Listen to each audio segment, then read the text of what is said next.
Yes, kuya. Saan? Ang tagal na nung huli. Actually, hindi ako kontrabida sa Madraste, di ba? So, ang tagal na nung huli kong pagkukontrabida. Ang huli ko yata kontrabida pa ako, yung kami pa ni Ruruto, The One So, Island gano'ng kakasama dito?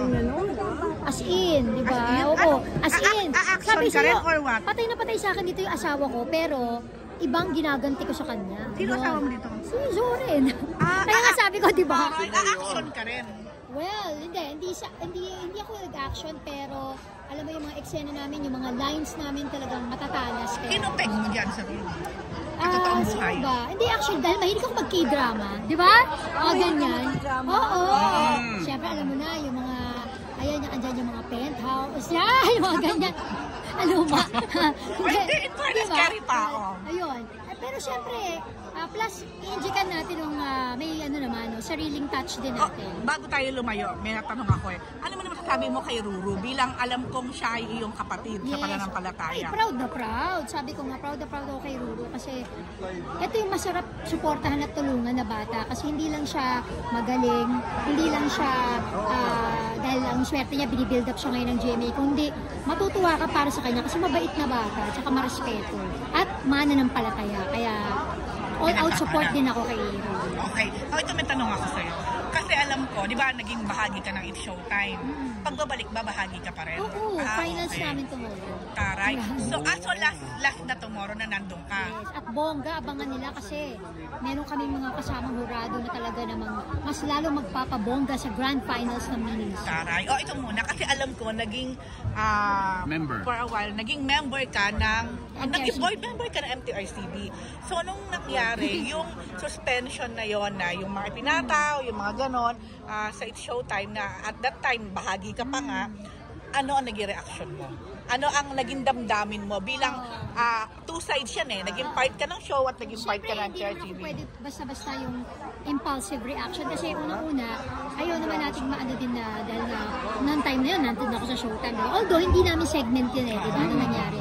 Siyempre, ang unang reaction na, ay, so nagulat ka, bakit? Ganyan. Kasi hindi ko naman napanood ng araw na yun. Bakit na may suspension? Ay, bakit may bakit kaya? complaint? Parang gano'n, bakit kaya? So, syempre, na-curious ka, tapos, hindi ko talaga, sa totoo lang, hindi ko napanood yung pinaka-main, yung buong kaya, hindi ko talaga masabi na, okay, karapat-dapat ba, o ano, ganyan. Pero syempre, dahil wala naman na tayo, hindi man tayo board member na, di ba? Ang alam ko lang kasi, during our time, yung parang adjudication na tinatawag, di ba? Parang korte sa loob ng MTRCB. Whatever is the decision ng committee, hindi yan pwedeng baliin kahit ng chairman.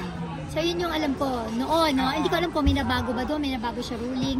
And, syempre, yung iba doon, hanggang ngayon, mga kaibigan ko pa rin naman, di ba, nandun sila. Basta, tinanong ko lang kung matutuloy. And then, when they told me sa birthday ni Kuya Bong na, oo, matutuloy. Syempre, nasad din ako, di ba, for Showtime. Kasi una-una, nakakamiss yung ginagawa talaga namin doon almost every day. Pero at the same time, alam mo, sabi nga, in every situation, there's an opportunity, di ba? Ang nangyari, tingnan mo, nakapag-bonding pa sila, di ba? Na Showtime pa, nakapag-Hong Kong sila, nakahinga sila, nakapag-break, di ba? So, isa yun siguro sa kagandahan ng nangyari, nakapag-bonding. And ako rin naman, nakapahinga ako with my family, nakapag-sambalis kami. Tapos, ayun nga, ito, after this, syempre, medyo stressful din yung naging ko, di ba? So, magbuburakay naman kami. First time na buong pamilya, and with Gavin, syempre, first time ni Gavin this. As in, pagkatapos ng finals, the next day, no, yun, lipad na kami naman. Okay. Pero nung, syempre, hindi mo nga napanood actual. Pero after, I'm sure, na-curious ka, pinanood mo, ano talaga yung eksenang yon. Tapos, I'm sure, inalam mo rin, but why it ended with that, Batumantong. Oo, sa ganon. So, kung ikaw tanongin ko, bilang naging board member ka, kaya karapat dapat kang tanongin. Sa tingin mo, tama naman. May dahilan naman talaga. Well, kasi parang both shows, mga noontime shows, di ba? May kanya-kanya na silang ngayon eh, parang, ano ba tawag doon? Hindi penalty, parang may mga nagawa, di ba, in the past. So, talaga kung titignan mo, ang MTRCB naman, a-action yan kapag talagang may report, di ba, na nakakarating sa office. And, yung ginawa kasi nila, umaksyon sila dahil nga merong nag-report, di ba? May nakarating na mga report sa kanila at pinag-aralan nila yon. Ako, syempre, I can only speak nung panahon namin di ba? So sa ngayon, hindi ko talaga mailalagay yung sarili ko sa kanila kasi baka may mga naiba sa mga ruling, ganyan. Baka may naiba na sa mga kung paano yung pagpataw, di ba, ng suspension. Pero yun nga, nung I can only speak nung time namin na bago namin gawin talaga yon in every suspension, matagal, mahabang proseso yan sa time ko yan. So, hindi ko alam kung ganun pa rin po ngayon. Pero siguro yun, may nakita sila. Syempre, kaya naman nila sinuspend. As well as, kapag may makikita rin sila sa ibang programa, I think ganun din ang gagawin nila. So it's fair enough naman. Yes, ganun din ang gagawin Okay. nila. Last na, naging ano ka, hindi ka pala naging bahagi ng probinsyano, no? Pero nakasama mo si Coco Si Coco, recently. sa APAG. No? Oo, yeah. So ngayon katapat niyo na sila. Yes, oo. Ay, Katingin mo ba? sa totoo lang, 'di ba, magpakatotoo tayo, hindi madaling banggain, no, Oo, ang tapatan. batang Quiapo. Kung paano noon din sa probinsyano, 'di ba? At alam naman natin, napaka hands-on ni Coco, 'di ba, sa programa ngayon bilang artista, director, 'di ba, producer.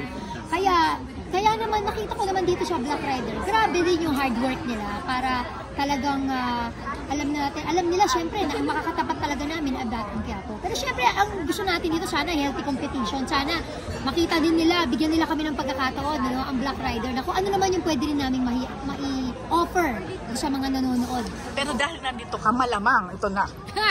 Tingnan mo. Ano? Dahil ikaw ang kontrabida. Ha? Dahil daw ikaw ang kontrabida. Well, basta alam naman nila, pag Ano, ako yung medyo- kontrabida, wala akong daya-daya. Kabahan na si Coco this time. Pwede ba sabihin yun? Pwede ba natin Ayoko sabihin na sabihin kay Coco yun. Alam ko na loob ko. Sa dami, Mababash ako. sa dami na kasi nang tumapat, di ba? Pwede Kayo ba? ang bago. Oo. Kumbaga ikaw na to eh. So pwede na natin ano to, i-claim na. Hindi, siguro dahil Coco kasi di mo ako ginas dyan. So, O diba? Sabi ko nga sa'yo, diba? Oh.